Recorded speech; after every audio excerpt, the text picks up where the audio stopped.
आपका दिन शुभ हो। कार्यक्रम में आपका स्वागत है। मैं बस ये कहना चाहता हूँ, अगर यीशु से प्रेम है तो उसके लिए ही करो, खुदा के लिए करो। एंगस, कौन से काम? कोई भी जो आप करते हो खुदा के लिए करो। अगर आप घोड़ा दौड़ाते हो तो खुदा के लिए दौड़ाओ, और अगर कोई लोहे का घोड़ा दौड़ाते हो जैसे हार्ले डेविडसन, तो खुदा के लिए दौड़ाओ। ये बहुत जरूरी है कि जीवन का आनंद लो।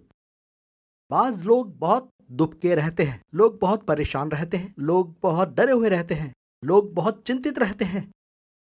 फिलिपियों 4:6 किसी बात की चिंता मत करो, परंतु हर बात में निवेदन, प्रार्थना, धन्यवाद करो कि वो परमेश्वर के सम्मुख उपस्थित किए जाएं, ताकि परमेश्वर की महिमा हो। जवान अक्सर जीने का कारण ढूंढते हैं, वो परमेश्वर की परिपूर्णता का अनुभव चाहते हैं। क्या होता है, चिंता ना करें, केवल एक बात याद रखें, परमेश्वर सिंहासन पर है।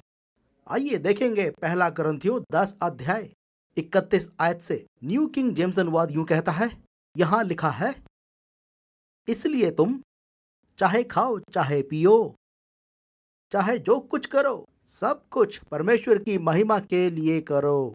तुम चाहे खाओ चाहे पियो, चाहे जो कुछ करो, सब कुछ परमेश्वर की महिमा के लिए करो। बिल्कुल सही, खाने का आनंद लो। परमेश्वर ने आपको खाने को दिया है। एंगस, क्या होगा अगर मैं किसी के घर में जाऊं और वो मुझे ऐसा खाना दे जो मूर्तियों के सामने रखा गया हो? तब मैं क्या करूं? क्या करूं? आप कहो, परमेश्वर इस खाने को मेरे लिए पवित्र कर और उसे पूरा खा जाओ।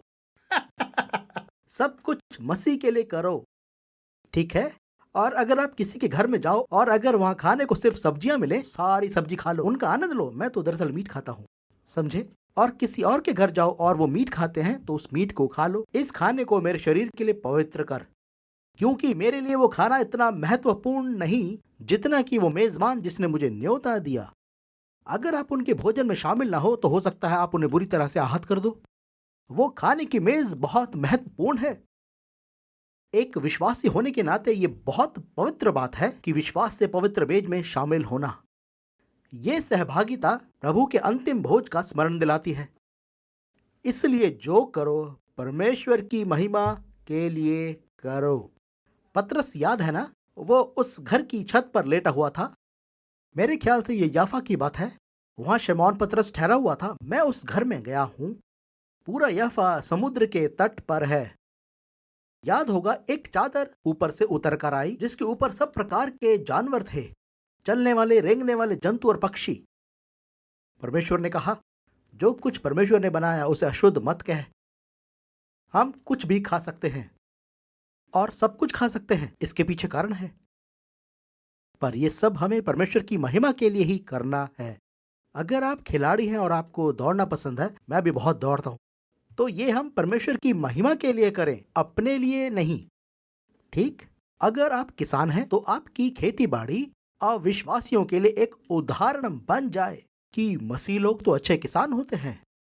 अगर आप इंजीनियर हैं तो परमेश्वर के लिए करें। अगर डॉक्टर हैं तो अच्छा डॉक्टर बने, अच्छी नर्स बने यीशु मसीह के लिए, एक अच्छा पिता बने, एक अच्छा टीचर बने, अच्छा प्रचारक बने। परमेश्वर की महिमा के लिए। परमेश्वर आपको आदर देगा। देखिए, यीशु ने कहा कि हम पूरे जगत में जाएं, केवल कुछ हिस्सों में नहीं, सिर्फ मसीहियों में नहीं, पूरे जगत में, और सबको ये सुसमाचार सुनाएं। जब रोम में हो, संसार का सबसे बड़ा प्रचारक, मेरे ख्याल से यीशु के बाद वही था, पौलुस कहता है, जब रोम में हो तो रोमन जैसा करो। अगर रोमी हाथ से खाते हैं तो आप हाथ से खाओ।